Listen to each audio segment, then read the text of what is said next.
Hey everybody, it's George from BW Limited Charity Fundraising, your charity fundraising one-stop shop. Today we're going to talk about two things. Mainly we're going to talk about DIY fundraisers, do-it-yourself fundraisers, and if they are real, if they're good, and I want to tell you the truth behind it so you can answer your own questions before you start into planning, managing, and hosting your own do-it-yourself fundraisers. But the first thing I want to tell you is a brand new, and I'm pretty proud of this, and I know what you're going to say. George, they really match your hair color, your eye color, or whatever you're wearing. The newest, latest, greatest things that we are carrying as an auction item are our designer purses. Designer purses, beautiful leather, beautiful designer purses. We've got a whole line of them. I mean, don't you think it accents what I'm wearing? I wore that, the green. So designer purses, this is the newest, latest, greatest thing. It's in our designer jewelry, designer purse catalog, so look it up, as well as these great auction items are here. Purses, okay. So here's the issue that we're facing. The reason I wanted to talk to you about doing DIY fundraisers is because a lot of people think, well, we don't need I can do a fundraiser by myself. I don't need the help of a professional. We can do very well on our own, and we've been doing this for years and everything else, and we can do really great. Well, recently, somebody came to me, a friend of mine came to me and asked me for my help and my opinion because they were, and I'm not going to name names or even say their sex, gender, whatever, who they were with or what event it was or anything else. They came to me and they said, listen, so we've done this one fundraiser for a couple of years now, and I'd like to ask your opinion. And then the same person was just getting ready to do another fundraiser and did it in the meantime. And that person told me their numbers. So I called them before this and I said, I want your permission just to use your numbers. I'm not going to tell it's you or who it is or what event it was. I want your permission to talk about your events. He said, well, yeah, go ahead, George. Go ahead. He said, just do me a favor. Don't name names because he knows what the results were. Okay. So the first one we're going to talk about is event number 1. I've got myself notes, handy dandy notes here. So event number 1. Now remember this, write this down, notes, because there's not going to be a test, but this is going to be, you can test yourself. So event number 1 over here, event number 1, I asked him, how many people were involved in your event? Well, let me tell you beforehand. So what did you raise in event number 1? He said, we raised $10,250 net. $10,250 net. Not too bad, would you say? Pretty good. $10,250 net. Now, here's where the questions came in. Ask yourself this. Remember, write it down. George said this. Write it down. I said, let me ask you a question. How many guests did you have at that event? He said, we had 325 guests. 325 guests. Okay? So 325 guests, they raised $10,250. Now, before we go into this, understand this. The beginning of professional fundraising in the United States, the beginning of professional fundraising is $100 a head net. What that means is, however many guests times 100. That's what your net result at the end of the day, after you paid all your bills, got everything done, all your auction items, you name it, whatever else you're doing, you should at least made $100 a head net. So what this means is, even though they did $10,250, they had 325 guests. What should the net have been? It should have been $32,500 in the beginning. That's the beginning successful fundraising. It's not my numbers. It should have done at least $32,000. So I said, okay, let me ask you a question. How many people did it take you to plan it? He said, it took us 6 people. How many months did it take you to plan it? He said, it took us 4 months. I should have just abbreviated. Okay. So I took those numbers and then I called him and asked him. I took the numbers, 10,250, 325 guests, whatever, 6 people to plan it, It took them 4 months to plan it. And I broke it down. Gear up. So if each person, it took, out of these 6 people, each person out of those 6 into this number raised $1,708.33 a piece. That's what they raised. $1,708.33 in this 10, right? Now, if you break it down per month, each one of these people per month, they could take it times 4, or however long, times 4, they raised individually $427.08 for each person per month. Break it down even further bi-weekly. Every 2 weeks, each person raised, every 2 weeks, $213.54 per week. Per week, they raised every week for that many months. They raised $106.77. That's what it breaks down to. So every week, they raised $106.77. Every 2 weeks, $213 to get to this number. Remember, $213 every 2 weeks per month, 420 times however long per month, $427.08 for 4 months. Individually, those 6 people raised individually $1,708.33. Now, here's where the truth comes in.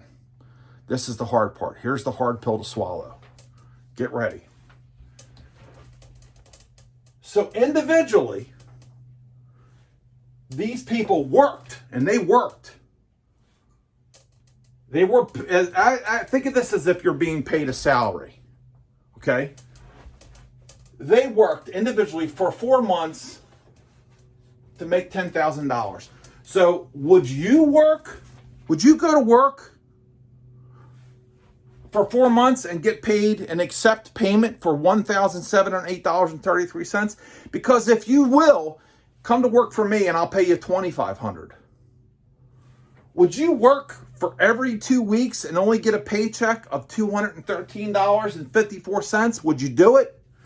Or $106.77 for an entire week, 40 hours in a week? Now, here's what's not even in this number,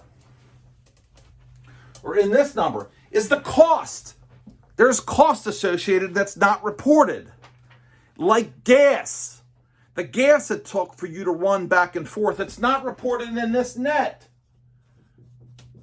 Let's say you needed to be reimbursed for your time or the gas or whatever. Let's just say gas or whatever cost you had. That's not even being taken out of that. That's just straight net. So if you imagine all that taken out, it would bring it somewhere down right around $8,000. But would you go to work for somebody for 4 months for $1,708? No, you wouldn't do it. So why would you accept this? Okay, let's go even further. While I'm talking to him, he tells me about event number 2. Event number 2 did raised 13,000. I'm wrong. Raised $5,450. $5,450. Event number 2. How many guests did they have? They had 130 guests. Are you doing the math? Do it with me. 130 guests. They should have raised what? 130 guests. They should have did 13,000. At the very least, $100 a head net. How many people did it take them to plan that event? He said 7 people for 2 months. Okay, let's go back over this. Event number 2, they raised a net of $5,450. They had 130 guests. They should have raised at least $13,000. They had 7 people for 2 months planning that fundraising event. All right, sit back. This is where it's really going to sting. Each person for this 2 months worked for $778. These 7 people, $778.57. Each month they worked for $389.28 per month. Each one of these people. Bi-weekly, every 2 weeks. Here we go. Ready? $97.32 every week. $48.66 a week, a month. Right? A month. Bi-weekly. For 2 months. Now the question is this. $48.66. Would you work for a week for $48? Because God, come work for me. I'll give you $200 to work for me for an entire week. Would you ever work for that? I would never work for that. So why are we accepting this? Why are DIY fundraisers, do-it-yourself fundraisers, accepting this and just moving forward and not understanding that they're failing? And not getting the help of somebody like myself or somebody else. I just got off the phone. I called a good friend of mine out in San Antonio, an incredible auctioneer, Scotty Gibbs, out there, and I told him about this, and he laughed. He was like, "That's why I like working with you, because you're so smart." I said, "No, I'm not smart at all. I just got a lot of common sense, and it's because I love this stuff." Would you work for $106, $48, or whatever these numbers are? No, nobody in their right mind would. You'd have to go get on unemployment. You couldn't survive on that. But why do charities accept it? Because this is what happens, ladies and gentlemen. They take the number and they think $10,250. Awesome, great, we did great. $5,450. It was awesome. We did great. And they keep moving forward. The problem is they never look back. If they look back, they'd see these numbers. It would have been easier for each one of these people, out of the 6 people, and this is an incredible charity, for each one of these people to write a check for $2,000 and call it a night. It would have been easier. 6 people times 2 would be $12,000. It would have been easier. These people, these 7 people, they could have cut a check for $1,000 and made more money. They made $7,000 instead of it. Would have been done. I would rather do that because time is priceless. Understand, $100 a head net, guys and girls. $100 a head net at the very beginning. My clients are hitting well above that $100 a head net if they listen. That's the key. If they listen and they do what we ask them to do, they make far and above that. But the problem is, your DIY fundraisers, these are the numbers.